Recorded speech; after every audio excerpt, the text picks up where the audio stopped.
9월, 10월부터는 현대자동차가 아틀라스의 대량 양산 버전의 실제 양산 결과물들이 나오기 시작하고요.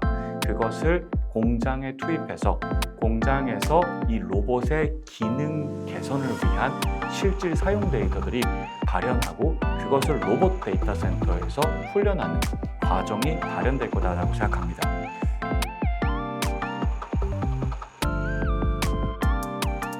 안녕하세요. 메리츠증권에서 모빌리티 담당하고 있는 김준성입니다. 2026년 CES 참관에 대한 내용들을 오늘 공유 드리도록 하겠습니다. 시작하겠습니다. CES 내용을 다루기에 앞서서 일단은 올해 CES가 전 세계적인 인공지능 개발의 방향 속에서 어느 지점에 있는지를 우리가 짚어볼 필요가 있는 것 같습니다. 투자 아이디어를 생각을 하던 지금은 다 인공지능이라는 키워드에 결부가 되어 있죠. 그래서 인공지능이 뭔지를 정의할 수 있어야 우리가 지금 인공지능의 발전 과정에서 어디에 있는지를 또한 정의할 수 있다고 생각합니다. 제 생각을 정리드리기보다는 인공지능이 도대체 뭐야 라는 것에 대해서 지금 이 30페이지에 정리되어 있는 것처럼 일론 머스크나 수많은 기업가들 그리고 교수님들 이른바 지금의 인공지능을 만들어 왔던 이 선도자들이 인공지능을 어떻게 정의하고 있는지를 여기 정리를 했고요.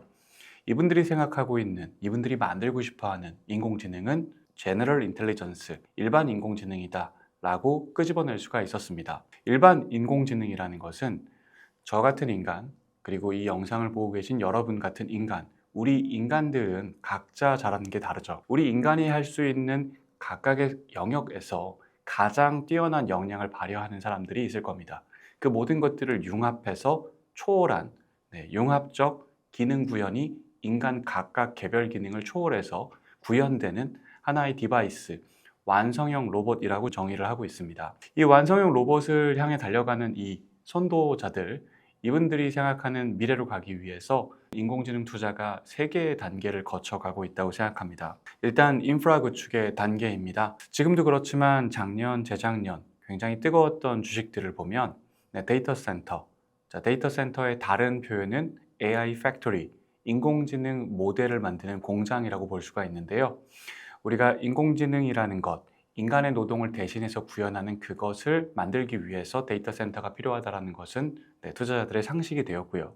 그 데이터 센터와 관련된 구축 인프라, 예를 들어 훈련용 칩, 그리고 에너지 공급 인프라, 그리고 연결을 위한 네트워크 인프라, 이런 관련된 투자들이 굉장히 붐을 일으켰었고 여전히 계속 좋습니다.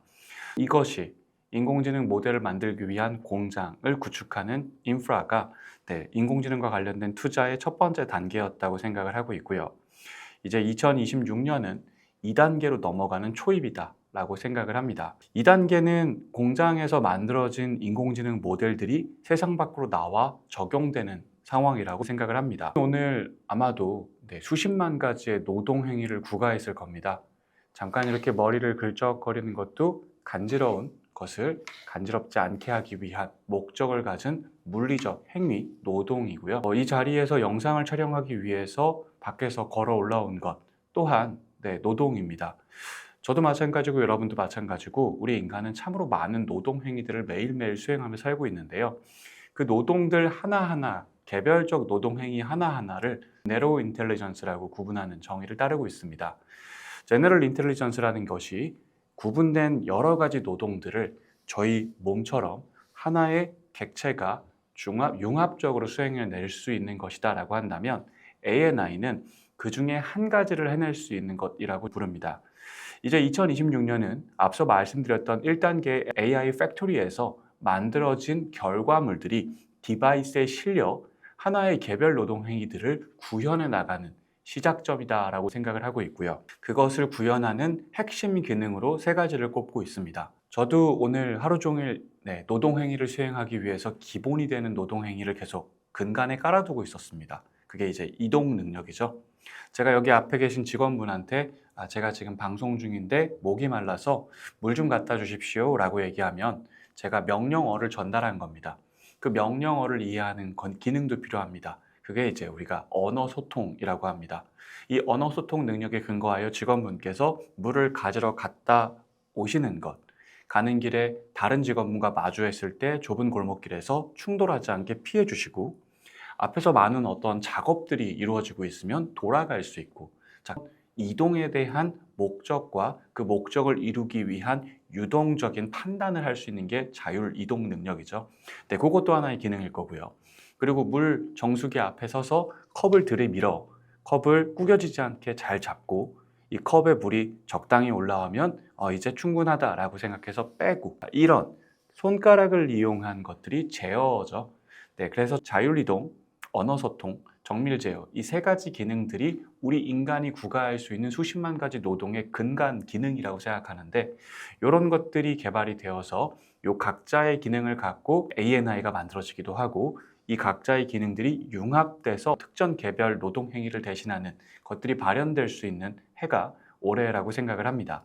그래서 1단계 인프라 단계에서 2026년부터는 기능의 발현, 네, 개별 기능, 굉장히 제한된 범위의 노동 행위들이겠지만 제한된 기능에서 인간의 능력을 초월해서 인간의 노동을 제거하고 생산성을 향상시킬 수 있는 도구로서의 기능이 구현되는 ANI가 나오는 것이 이제 발현될 것이다, 보여지기 시작할 것이다 라고 생각합니다. 자, 그리고 이제 마지막 3단계는 아까 말씀드렸듯 우리 인공지능의 선구자들이 이야기하고 있는 제너럴 인텔리전스, 제가 할 수 있는 그 모든 것들을 더 잘하는, 여러분이 할 수 있는 그 모든 것들을 더 잘하는, 우리가 할 수 있는 모든 것들을 잘하는 일반 인공지능이 등장하게 되고요. 이것을 ANI가 끝없이 개발되면 축적되어 쌓아가다가 이것들이 융합적으로 하나의 디바이스에서 발현되는 그 과정의 결과로서 우리에게 다가올 거라고 생각하고 있습니다. 그리고 이것이 언제 될 것이냐? 저 같은 일반 애널리스트가 그것을 예측할 수는 없어서 저명한 분들의 의견을 따라가 본다면, 특이점이 온다라는 책을 발간해서 굉장히 많은 미래 예측을 일컬어 오셨고, 실제 인공지능 업계에서 리더로서 군림하셨던 레이 커즈와일의 전망을 따라 보겠습니다. 그것이 이제 29년에 나온다라고 이분은 전망을 하고 있죠. 그래서 3년 남았습니다. 사실 3년 전을 생각해 보면은 정말 많은 변화가 있었습니다. 이제는 자율주행 자동차라는 것이 대중에게 일반적으로 받아들이기 시작했는데 그때는 그렇지 않았던 것 같고요. 3년 전이라고 하면 2023년 초인데 GPT-3가 나온 지 몇 달 뒤이기 때문에 그 존재 자체를 대중은 많이 알지 못했던 시기이기도 하고요. 세상이 더 빨리 변한다라는 생각을 해본다면 이분이 말씀하신 것처럼 29년 정도에 정말 AGI가 와서 우리의 삶이 정말 총체적으로 바뀌어 나갈 수 있는 시간이 올 수도 있지 않을까라고 생각합니다.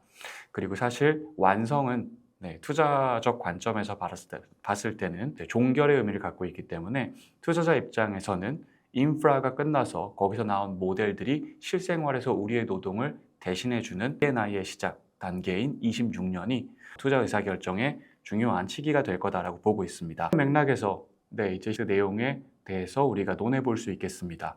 이런 3단계의 인공지능 발전 구조 속에서 2026년 CES는 두 가지 이야기에 대해서 완성과 시작을 알리는 느낌을 받을 수가 있었습니다. 사실 언어 소통이라는 것, 어떻게 보면 인간들 사이에 좀 더 잘 살아가기 위한 소통, 명령어를 서로에게 주고받는 것이라고 생각을 합니다.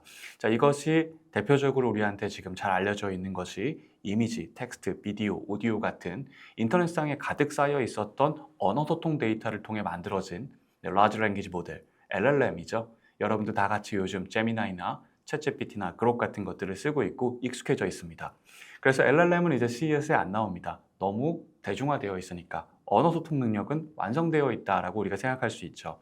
그래서 CES에서 화두가 됐던 지난 몇 년 동안의 주인공 역할을 했던 녀석은 자율 이동 능력이었습니다. 정말로 객체가 우리가 이동을 하기 위해서는 인간의 노동이 투하돼서 브레이크도 밟고 엑셀도 밟고 스티어링 휠도 조절하고 우리의 노동이 투하되어야만 도구가 사용 가능했었는데, 그것이 정말 인간의 노동 투하 없이 인공지능의 판단만으로 이루어질 수 있는가에 대한 물음표를 기술이 계속 극복해 왔고요. 여러분께서 이미 잘 알고 계신 것처럼 그 기술은 이미 우리 곁에 왔습니다. 그래서 2026년 CES는 제가 바라봤을 때는 자율이동 개발의 종결을 알리는 의미를 갖고 있었다고 생각하고요.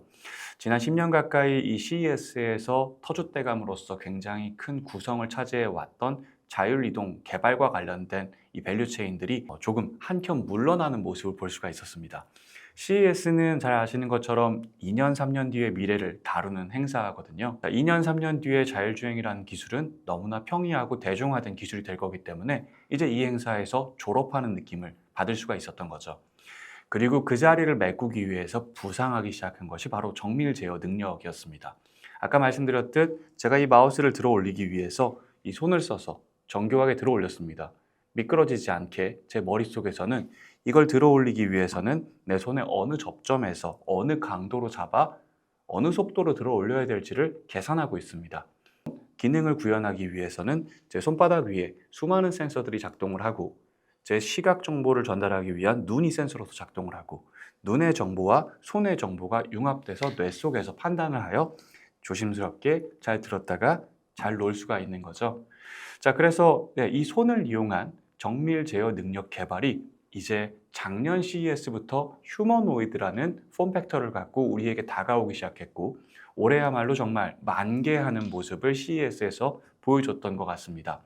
그래서 이제 각각 졸업을 앞둔 자율이동과 입학을 앞둔 정밀 제어 관점에서 어떤 변화를 26년, 이 1년 동안 예상할 수 있는지 세 가지씩 얘기를 드려보도록 하겠습니다. 네, 일단 자율이동 시장 전망 2026년에 대해서 말씀드린 것처럼 선도업체의 최종 완성이 이루어질 거다라고 생각합니다. 자, 선도업체는 누가 뭐라 해도 테슬라죠. 테슬라가 2019년 4월부터 FSD라는 소프트웨어 개발을 시작했고 당시에 자체적으로 개발한 추론칩인 하드웨어 3를 바탕으로 FSD의 첫 베타 버전을 구가하기 시작했습니다. 그리고 버전 9부터 경험을 했던 기억을 갖고 있는데 버전 9, 10, 11, 12, 13, 14까지 지금 왔고요. 작년 말에부터 올 초까지 제가 미국에 있으면서 14.2.2 그리고 14.2.2.2를 경험할 수가 있었습니다. 약 2,000km에 3,000km 사이 정도의 주행 경험을 제가 진행을 했고요. 그 주행 경험을 하면서 지금 보시는 사진처럼 제가 직접 찍은 사진들인데 눈이 엄청나게 쌓여서 도로 위에 눈이 덮여 있어서 차선이 덮여서 차선이 일관되게 보이지 않는 주행 환경에서도 그리고 스키장 꼭대기에서 눈이 덮인 아주 매끄러운 도로 환경에서도 새벽에 안개가 가득 껴서 가시거리가 매우 짧은 환경에서도 폭우가 와서 길이 무너져서 그 무너진 길을 피해가야 되는 도로 환경에서도 폭우가 와서 눈앞이 보이지 않을 정도로 물이 끼얹어지고 있는 센서 환경에서도 그리고 복잡한 도시 환경에서도 단 한 번도 운전하지 않았습니다. 그리고 제가 배고파서 제 차가 배고파서 슈퍼차저에 충전하러 가야 되는 데스티네이션 설정을 하고 나서 또 이 친구가 알아서 슈퍼차저에 가서 충전하고 엉덩이를 충전구에 들이밀고 내려서 꽂기만 하면 되는 그 정도의 역량까지 보여줬기 때문에 개인적으로는 지금까지 발전해온 과정을 끝없이 지켜봐왔던 제 입장에서는 정말 이제 이 완성도 면에서는 프로에 근접한 99.9%를 넘어 99.99 999%에 근접한 모습이 아닌가라고 생각을 했습니다. 제가 이렇게 비유하면 좋을 것 같습니다. 제가 집에 휴머노이드 로봇이 있다. 이 친구한테 설거지를 맡긴다. 100번에 한 번 설거지를 할 때 그릇을 깨면 어떨까요? 우린 그거를 폐기할 겁니다. 100번에 한 번마다 그릇을 깨는데 그 그릇이 비싼 와인잔이거나 비싼 접시거나 이러면은 감당할 수가 없죠. 자, 그럼 1000번에 한 번 실수하면 어떨까요? 그것도 사실 여러분이 감당하기에는 너무 큰 비용과 리스크라고 생각을 할 겁니다. 그거 깨지면 또 치워야 되고요. 100번에 한 번 실패하는 확률이 99%의 성공률이라고 얘기할 수 있고요. 1000번에 한 번 실패하는 확률이 99.9%의 성공률이라고 얘기할 겁니다. 굉장히 높아 보이지만 우리 실생활에서 사용하기에는 어렵죠. 자, 실제로 로봇들을 우리가 삶 속에서 동반자로 같이 살려면 확률을 논하기보단 까먹을 정도가 돼야 됩니다. 뭐야, 10년 정도 된 것 같은데 전에 그릇 깨고 이번에 또 깼네. 한 10년 된 것 같은데 5년 된 것 같은데. 자, 이거를 99.999% 정도라고 생각합니다. 자, 운전도 마찬가지입니다. 짧게 갔다 왔습니다. 제가 길게 2, 3,000km를 탔다고는 하지만 미국 현지에서 살면서 1년 내에 타는 사람과는 다르죠. 하지만 제가 그 경험했던 짧은 구간 동안 단 한 번도 개입하지 않는 경험을 할 수가 있었고 이런 것들이 이제 현지에 사는 사람들의 입장에서 바라봤을 때는 개입을 한 번 했네. 근데 내가 마지막으로 개입한 게 언제지? 라는 느낌이 들 정도의 빈도가 됐을 때, 성공률이 됐을 때, 실패율이 됐을 때 우리가 완성됐다. 이제는 쓸만하다라고 얘기할 겁니다.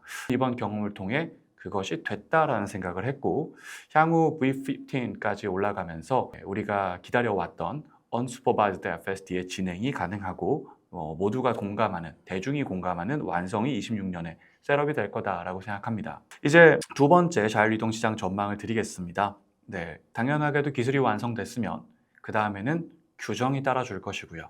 그 규정이 따라주고 나면 비즈니스적인 대확산이 시작된다라고 기대를 합니다. 지금 보고 계신 이 이미지는요, 샌프란시스코의 근처에서 제가 찍은 사진들인데, 법적인 규정 허용이 되고 있는 샌프란시스코의 근처에서는 고개를 돌리면 로봇택시가 항상 보일 정도로 배포가 많이 되어 있는 느낌을 받았습니다. 그리고 많은 대중들이 굉장히 자연스럽게 로봇택시를 이용하는 느낌을 받았고요. 올해 기대하고 있는 드라이브 액트라는 법령이 상하원을 모두 통과할 것으로 전망하고 있고요. 보통 미국에서는 법이 통과될 때 굉장히 중요한 필수적인 그 굵직한 법안이 통과될 때 서브 법안들이 함께 통과되는 경향을 보이곤 합니다. 그래서 올해 늦어도 9월 정도에 굵직한 법안들이 통과되는 그 시기에 서브 법안으로 셀프 드라이브 액트가 함께 통과되면서 로봇택시에 관련된 주별 단위의 규제가 연방 단위의 규제로 확산되고, 그 규제가 눈높이가 굉장히 허들이 낮아지면서 대확산을 올해 연내에 계속 보게 될 거다라고 예상하고 있습니다. 그리고 지금 샌프란시스코에서 벌어지고 있는 이런 대확산이 전체 미국 국가로 확산이 되면서 사회적 인프라 측면에서도 공항이나 아니면은 마트나 아니면은 대중수단을 이용할 수 있는 인프라에 로봇택시와 관련된 탑승, 사회적 수용이 높아질 거다라고 생각을 하고 있습니다.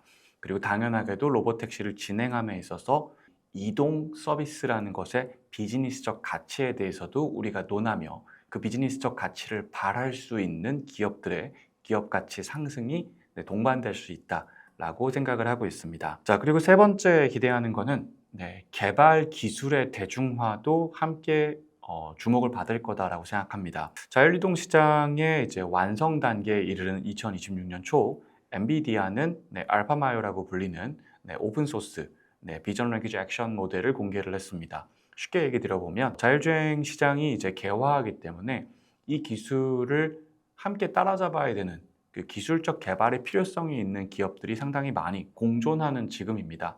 기업들에게 소프트웨어를 직접 만들어낼 역량 준비가 안 되어 있으니 내가 기반이 되는 껍데기 모델을 공유해 줄게. 이 껍데기 모델을 바탕으로 나의 추론칩, 엔비디아의 오린이나 엔비디아의 토르 같은 칩을 넣어서 이 껍데기 모델을 구동시키고, 이 구동하는 과정에서 발현될 이동 데이터들을 내가 제공하는 데이터 센터용 훈련용 칩, 대표적으로 작년에 현대자동차가 구매한 블랙웰 같은 칩이 있겠죠. 이런 것들로 세팅한 GPU 클러스터에서 훈련을 해 나가면 내가 제공한 알파마요라는 기반 모델을 바탕으로 계속 너가 발전시켜 나가며 지금 선도업체들이 구가하고 있는 자율주행의 기능 개발을 함께 할 수 있을 거야 라는 제안을 이제 엔비디아가 이번 1월 CES에서도 강조를 했고요. 엔비디아 입장에서는 수많은 소프트웨어적 역량 부족이 있는 친구들을 대상으로 이 소프트웨어의 기본 툴을 제공하고 칩 장사를 할 수 있으니까 좋을 거고요. 또 기능 역량이 부족한 친구들은 이런 기술 기업에 대한 의존을 통해서 동반 성장을 할 수 있는 기회를 잡을 수 있다라고 생각을 할 겁니다. 그래서 일단 저희한테 발표된 것으로는 벤츠가 CLA라고 불리는 차를 통해서 오는 3월부터 이 알파마요를 탑재한 자율주행 개발을 시작하게 된다라고 우리가 이해하고 발표를 들었고요. 이런 것들이 연내에 몇몇 브랜드로 더 확산될 수 있을 거다라고 생각하고 있습니다. 다만 벤츠가 저걸로 성공할 수 있을까에 대해서는 의구심을 갖고 있습니다. 왼쪽 그림을 봐주시면 미국 기준 CLA라는 자동차는 두 가지 트림을 판매하고 있는데 250과 350의 시작 가격이 47,000불 그리고 5만 불 정도 됩니다. CLA가 이제 C클래스 기반의 작은 세단인데 이것과 비슷하다라고 할 수 있는 모델 3가 36,000불에서 시작을 하고 모델 Y 같은 경우에는 4만 불에서 시작을 하기 때문에 소비자 입장에서는 CLA보다 더 저렴하게 구매할 수 있는 테슬라가 소프트웨어적 역량에서도 더 앞서 있기 때문에 사실은 CLA를 선택하는 소비자의 숫자가 그렇게 많을 거다라는 생각이 들지 않습니다. 게다가 더불어 벤츠의 브랜드 아이덴티티는 우리가 잘 알고 있는 것처럼 럭셔리입니다. 럭셔리라는 것은 우리가 얻을 수 있는 효용보다 무형의 것에 더 많은 지불을 하는 대상을 의미하고 있고요. 당연하게도 럭셔리는 적게 팔리게 됩니다. 우리가 알고 있는 것처럼 벤츠나 포르쉐의 판매량이 토요타나 포드나 현대자동차보다 적죠. 비싸고 희소한 것이니까. 자, 이것이 데이터 마켓에서는 불리합니다. 더 많은 차를 깔아야 더 많은 이동 데이터가 확보되고 더 빠르게 훈련하여 기능을 개발할 수가 있는데, 이 럭셔리라는 포지션은 상당히 불편한 자리다라고 생각을 합니다. 그래서 알파마의 협력 파트너로서는 럭셔리 브랜드보다는 매스 브랜드가 더 유리할 것이다 라고 생각을 하고 있습니다. 자, 이제 세 가지 이야기를 정밀 제어 분야에서도 속도감 있게 좀 전개하도록 하겠습니다. 휴머노이드라는 형태, 인간의 폼팩터를 갖고 있는 로봇, 앞서 말씀드린 이 스마트카, 로보택시가 우리가 알던 이 차량의 폼팩터를 갖고 있는 로봇이라면, 지금 정밀 제어 분야에서는 사람의 폼팩터를 갖고 있는, 정밀성을 갖고 객체에 물리력을 가해 변화를 양기할 수가 있는가에 포커스가 맞춰져 있습니다. 자, 사람의 폼팩터를 갖고 있어야 사실 우리가 모든 인프라 환경에, 노동 인프라 환경이 기존 인간 우리들에게 적합화되어 있기 때문에 어디든 투여가 가능하다라는 생각을 해볼 수가 있을 거고, 그래서 휴머노이드가 주목을 받았던 작년 CES부터 이제 단계 발전 과정이 굉장히 논리적으로 전개가 됩니다. 일단 작년에 있었던 이야기와 올해의 발표를 이어서 붙여서 말씀드리면서 휴머노이드 개발에 어떤 기술이 먼저였는지를 설명드리겠습니다. 일단 몸뚱이였습니다. 2025년 CES에서 혁신상을 수상했고요. 그리고 지난 1년 동안 휴머노이드 씬에서 가장 주목받았던 회사가 누구였냐라고 하면 중국의 유니트리라는 회사였습니다. 그리고 중국의 유니트리와 더불어 유비텍이나 두봇이나 수많은 휴머노이드 기업들이 비슷한 컨셉으로 주목을 받아왔습니다. 자, 이들은 것을 통해 혁신상을 수상하고 주목을 받았는가? 유니트리는 격투기를 합니다. 그리고 덤블링을 하고요. 떼굴떼굴 굴러다니고 그래도 건강하게 다시 잘 일어납니다. 일단 내가 사람 폼팩터의 로봇을 만들어서 세상에 이걸 통해 무언가 서비스를 제공하고자 하는데, 내가 오래 쓰고 거칠게 다뤄도 건강하게 쓸 수 있는 내구성이 담보되어야 할 겁니다. 그래서 덤블링을 하거나 계단 오르기를 하거나 아니면 구르기를 하거나, 자, 이런 거친 행위들을 구현하면서 내구성을 강조해 주고 있고요.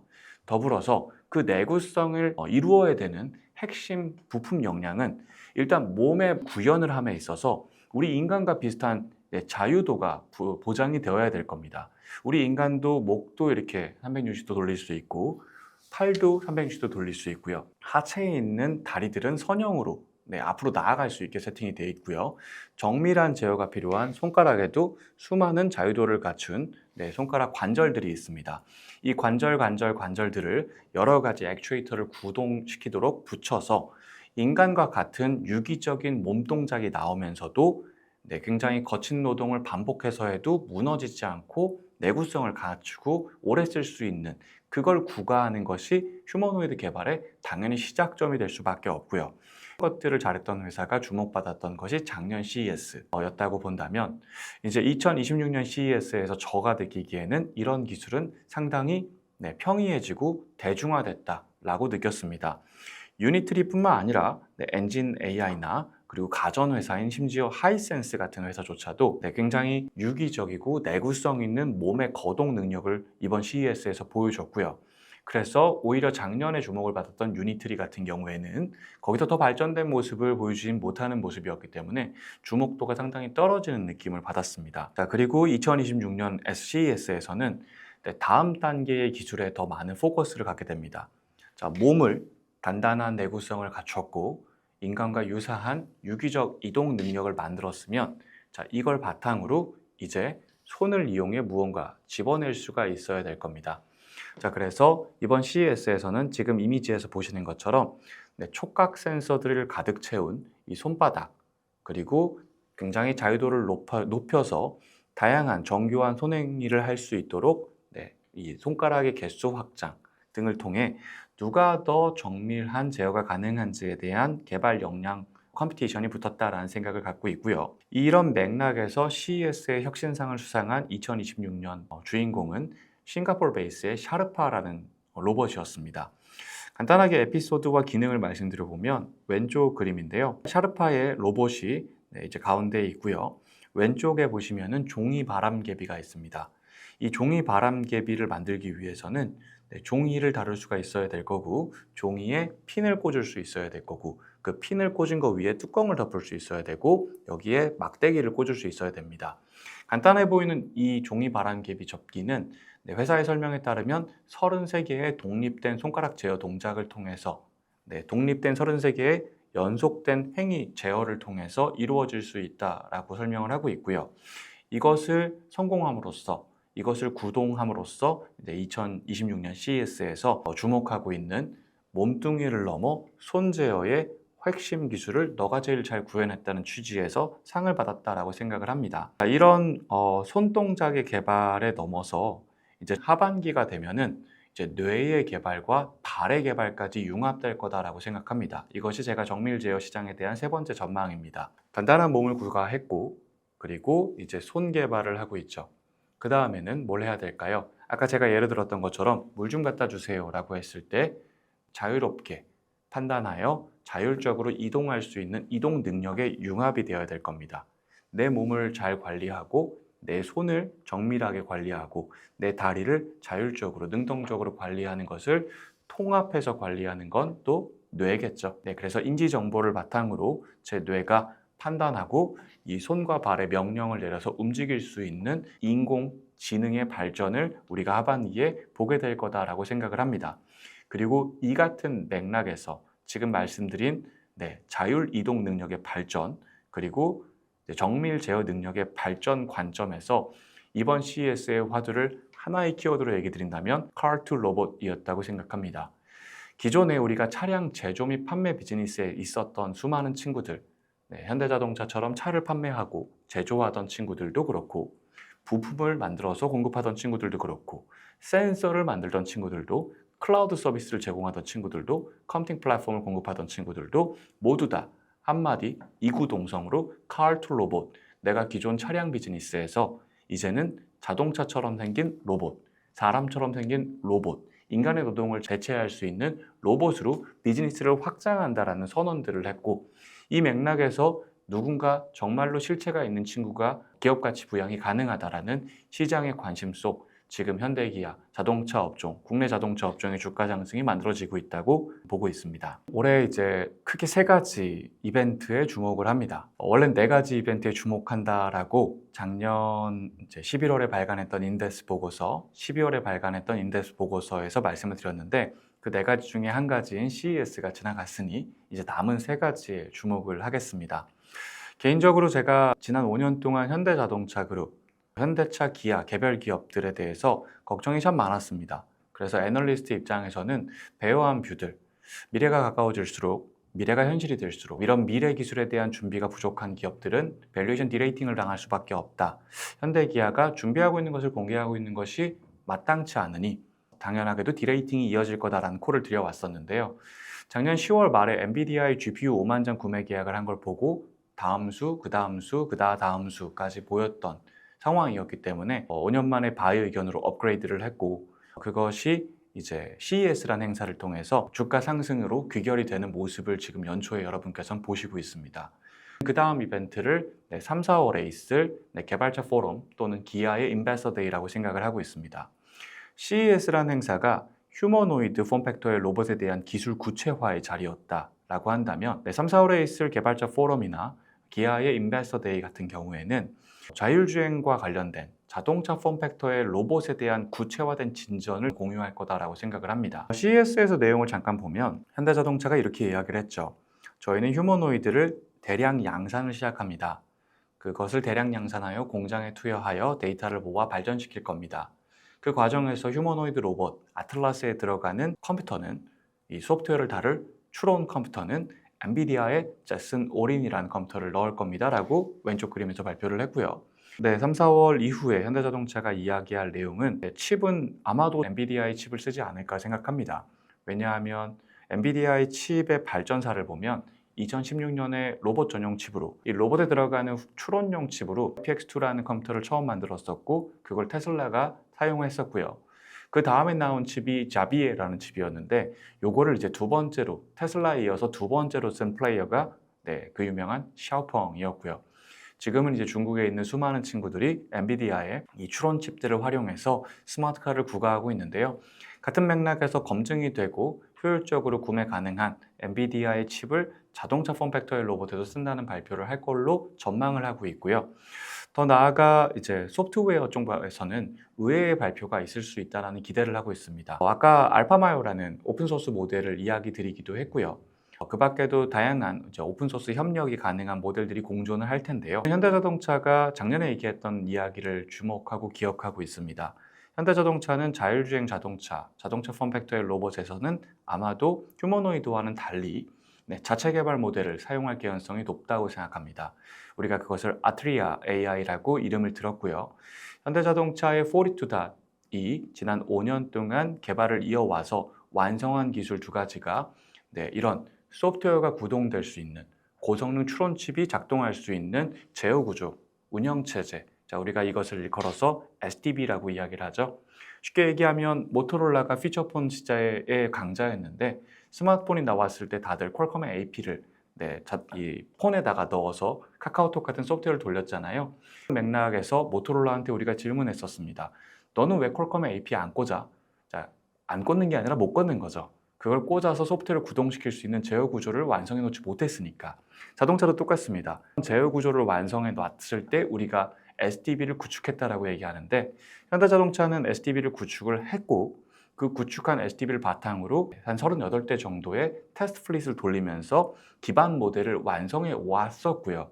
그것의 이름이 아트리아 AI입니다. 내용들이 발표될 때 지금 이 피어 밸류에이션에서 정직한 피어 그룹 밸류에이션이죠. 로봇에서 가장 데이터를 많이 모을 수 있는 친구 테슬라가 200배, 그리고 테슬라를 가장 잘 벤치마크해서 따라가며 전 세계에서 두 번째로 추론 칩을 자신의 차량에 넣은 스마트카 공개를 한 친구이자 지금 데이터를 굉장히 많이 모으고 있고 라이센스까지 하고 있는 샤오펑이 60배, 그리고 요 뒤를 따라가는 리오토나 샤오미가 한 20배, 그리고 얘들처럼 스마트카 진전을 보여주지 못하지만 저렴한 스마트카의 기반이 되는 하드웨어, 전기차를 만들어주는 BYD가 15배 받고 있고, 이 박스 안에 있는 친구들이 일종의 피처폰 군단이라는 프레임을 갖고 있는데, 일단 두 가지, 나는 SDB가 완성됐어 라고 얘기할 수 있는 자동차 브랜드가 몇 개 없습니다. 그 검증, 그 중에서 자체 모델로 무언가를 할 수 있는 회사는 아마 현대차밖에 없을 겁니다. 그 내용이 결부가 되면서 지금 이 레가시 자동차 군단에서 탑 밸류를 벗겨낼 것이다 라고 생각합니다. 즉 도요타보다 비싸질 거라고 보는 거죠. 그래서 도요타가 지금 현재 한 11배 정도의 밸류에 형성이 되고 있는데 현대자동차가 12배, 13배 올라가는 레가시를 탈출하는 밸류 부여가 3, 4월을 지나가며 이 스마트카에 대한 구체화가 자체적인 SDB 기술과 자체적인 모델 구축의 방향에서 우리가 확인하며 부여하는 결과값일 거라고 보고 있습니다. 자, 그럼 그 다음 이벤트는 실물을 우리한테 태워줘야겠죠. 많은 분들이 미국이나 중국에 가서 스마트카를 직접 체험하고 오고 그것을 현대자동차나 기존의 레가시 업체들과 비교하는 비교 행사가 많이 가능했었습니다. 오는 8월, 7월 요 정도를 넘어가면 현대자동차 그룹이 이 데모카를 공개한다라고 이야기한 걸 기억하고 있고요. 그 데모카를 공개한다라는 것은 투자자들을 모아놓고 현대자동차의 앞으로 대량 양산으로 이어질 스마트카의 기능을 체험하는 행사를 할 거다라고 기대하고 있습니다. 그리고 그 행사 뒤에는 기반 모델 아트리아 AI의 발전을 하기 위해서 전국에 약 700대, 800대 정도의 데모카를 배포해서 실질 이동 데이터를 확보하고 훈련하는 과정이 뒤일 거다라고 보고 있고요.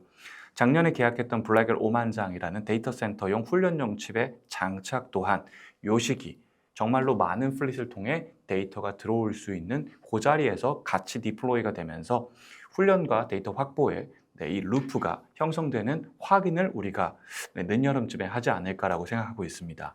그리고 그 자리에서 현대자동차 그룹의 밸류에이션이 BYD라는 전기자동차를 잘 만들어요 라고 얘기하고 스마트카에서는 아직 부족합니다 라고 얘기하는 이 친구의 15배를 넘길 수 있는 개연성이 있다고 생각합니다. 그리고 마지막으로 이제 9월, 10월이 되면 휴머노이드에 대한 생산 및 배치가 시작이 됩니다. 앞서 1월에 CES에서 이야기했던 것처럼 9월, 10월부터는 현대자동차가 아틀라스의 대량 양산 버전의 실제 양산 결과물들이 나오기 시작하고요. 그것을 공장에 투입해서 공장에서 이 로봇의 기능 개선을 위한 실질 사용 데이터들이 발현하고 그것을 로봇 데이터 센터에서 훈련하는 과정이 발현될 거다라고 생각합니다. 그리고 이 부분이 정말 중요하다고 생각하는데요. 그런 것들이 보여지는 시기에 우리는 진짜 로봇 회사와 가짜 로봇 회사를 구분할 거다라고 생각합니다. 비유하자면 이렇습니다. CES를 2016년부터 갔으니 10년 동안 다녀왔는데요. 그 과정에서 재밌었던 기억 하나를 끄집어내 보자면 2020년, 2021년, 2022년 요 2020년대 초반에 CES를 갔을 때 정말 재밌는 현상이 있었습니다. 전기 자동차가 온다라는 키워드가 화두였죠.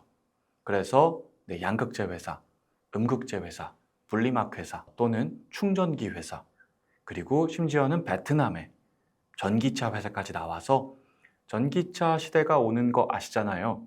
저희 대단한 성장을 이룰 겁니다라고 블러핑을 했습니다. 그리고 그들의 시가총액이 수십조, 수백조에 달하는 버블까지 꼈었죠. 하지만 그 이후의 결과는 우리가 잘 알고 있습니다. 진짜가 나타나고 가짜들은 내려갔습니다. 자, 진짜는 누구였나요?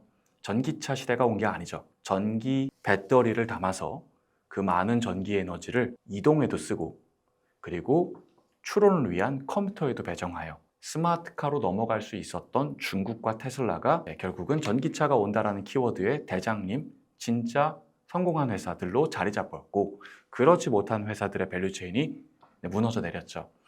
로봇도 패턴을 보일 가능성이 높다고 생각합니다. 자, 진짜 로봇과 가짜 로봇을 구분하는 것, 그것은 또 같은 기준입니다. 데이터 파이프라인이 있느냐 없느냐이죠. 굉장히 많은 스타트업 베이스의 휴머노이드 기업들이 높은 밸류를 인정받으며 펀드레이징을 하고 있습니다. 자, 로봇은 이제 태동한 시장입니다. 특히 이제 사람 폼팩터의 로봇은 이제 태동한 시장이죠. 여기서 우리가 몸뚱이를 개발하고 손을 개발하고 자율적으로 이동할 수 있는 발을 개발하고 그것들을 융합해서 갈 수 있는, 다룰 수 있는 뇌가 발전하고 이 흐름에 대한 이해를 진짜가 나타나면 시장은 기가 막히게 빠르게 캐치업하게 됩니다. 휴머노이드 기술에 있어서 진짜가 되기 위한 두 가지 조건을 시장이 공감한 가을이 될 거라고 생각합니다. 첫 번째, 손을 개발하고 다리를 개발하고 머리를 개발하고 그걸 하기 위해선 뭐가 필요하죠? 데이터가 필요합니다. 데이터는 어떻게 모이느냐? 그 로봇을 활용하면서 발생합니다. 즉, 그 공장의 기능 개발을 위해선 그 로봇을 투입해서 데이터를 모을 수 있는 자기가 직접 운영하고 있는 대규모의 공장이 있어야 합니다. 자기가 직접 운영하고 있는 대규모 공장에 로봇을 굉장히 많이 투하하여 더 많은 데이터를 더 빨리 모아서 더 훈련시킨다면 다른 휴머노이드 기업들과의 대결 레이스에서 더 빠른 트랙을 탈 수 있을 겁니다. 스타트업 베이스의 기업들은 공장을 갖고 있지 않습니다. 그래서 이 기업들은 현재 데이터 영업을 하러 다닙니다.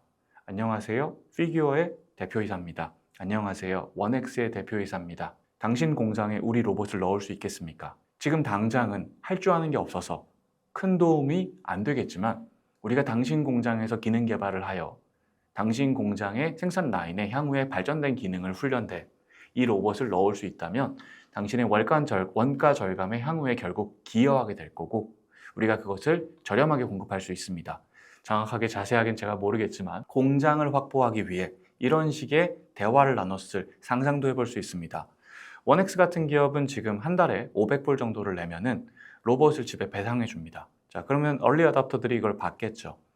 로봇의 원가가 지금 현재 소량 생산 기준으로 보면 더 비쌀 것 같은데요. 적어도 몇 억 할 겁니다. 근데 뭐 약 3년 정도 약정을 걸고 한 달에 500불을 내서 3년을 쓴다고 하면 사용자 입장에서는 몇 천만 원 내고 이 로봇을 쓰는 겁니다. 원가 몇 억인 로봇을 몇 천만 원에 쓰게 하는 이유가 뭘까요? 그건 데이터를 모으기 위해서입니다. 제가 얼리 어답터라서 원엑스의 네오라는 로봇을 500불 내고선 가져왔다. 그럼 얘한테 바로 설거지 해봐 라고 시킬 수 있을까요? 못합니다. 여러분이 알고 있는 모든 휴머노이드 기업은 권투를 하든 아니면 걸어 다니든 뛰어 다니든 뭘 하든 다 조이스틱으로 컨트롤을 합니다. 이동 능력이 없죠. 그리고 행위 능력도 없습니다. 그것들을 얼리 어답터들에게 싸게 배포해서 데이터를 모으는 노력을 이들은 하고 있는 겁니다. 그게 나쁘다는 게 아닙니다. 하지만 나쁘고 좋고의 중요성이 아니라 이기고 지구가 중요하다고 생각하고요. 이기는 회사의 논거는 내가 공장에 있어서 데이터 파이프라인을 공장을 통해서 꽂아서 가져올 수 있는가에 있다고 생각합니다. 그리고 두 번째, 진짜와 가짜의 기준이 있다고 생각합니다. 거듭 강조드리듯 스스로 이동할 수 없다면 그 로봇은 활용 가능성이 극단적으로 낮아집니다. 여러분의 삶도 이동할 수 없는 오늘을 마주하게 됐다면, 오늘 만약에 하루 동안 이동할 수 없었다. 그럼 여러분이 오늘 하셨던 거의 대부분의 노동을 못 하셨을 겁니다. 이동은 모든 노동의 근간 노동입니다. 그 이동 능력이 있는 로봇을 개발해야 진짜 휴머노이드라는 생각을 하시게 될 겁니다. 그럼 이동 능력은 어떻게 만드느냐? 너무 잘 아시죠? 이동 데이터를 확보해서 훈련해야 됩니다. 이동 데이터는 어디서 나오느냐? 이동 수단에서 나옵니다. 바로 스마트카에서 나오죠.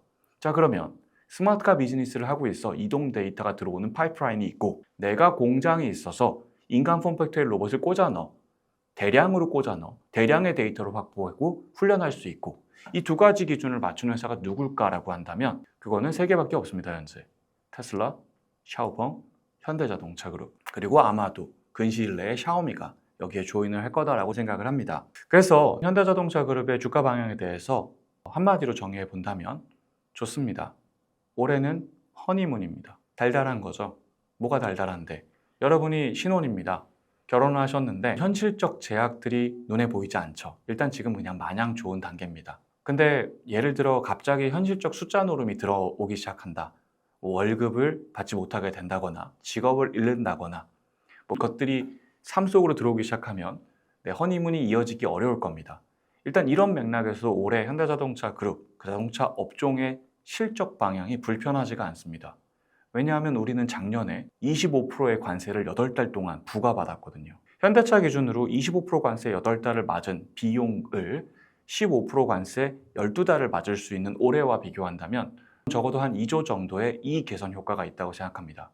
플러스 작년에 1,300원대였던 환율이 지금 무려 1,500원대에 육박하고 있습니다. 여기서 100원당 2조 이상의 이익 증분 효과가 있습니다. 그래서 스마트카의 범람 속에서 내수 시장의 위협, 미국 시장에서의 경쟁 심화, 전 세계 시장으로의 중국 자동차의 수출 확장이라는 리스크가 공존하지만, 실적적 관점에서 우리가 원래 받아보던 그 숫자, 작년보다 나은 실적이 나올 거다라고 생각하고요. 작년보다 나은 배당이 올해는 가능하다고 생각합니다. 즉 숫자가 우리의 허니문을 깨지 않는 26년입니다. 그리고 그 과정 속에서 말씀드렸던 플로우를 따라, 이 이벤트를 따라 우리가 디레이팅했던, 못할 거라고 여겼던 그 부분에서 할 수 있다라는 검증이 이루어지며, 말씀드렸던 레가시의 탑밸류를 벗기고 BYD를 넘기고, 그리고 더 나아가 진짜 로봇 휴머노이드 회사라는 밸류 인정을 연말에 보스턴 다이나믹의 IPO 가치 인정의 덧셈 효과로 더해가면서 업종의 주도적인 주가 상승 흐름이 시장 내에서 부각받을 거다라고 생각하고 있습니다. 오늘은 여기서 이제 맞춰야 될 것 같고요. 자동차 업종에 대해서 이렇게 설레는 마음으로 한 해를 시작한 적이 없었던 것 같습니다. 제가 이 업계에 들어온 지 17년 차인데 정말 가장 설레는 시작을 2026년에 하고 있고요. 유튜브 이 촬영을 통해서 앞으로도 더 많은 이야기들, 새로운 생각들을 공유할 수 있도록 노력하겠습니다. 아무쪼록 유익한 시간이셨길 바랍니다. 감사합니다.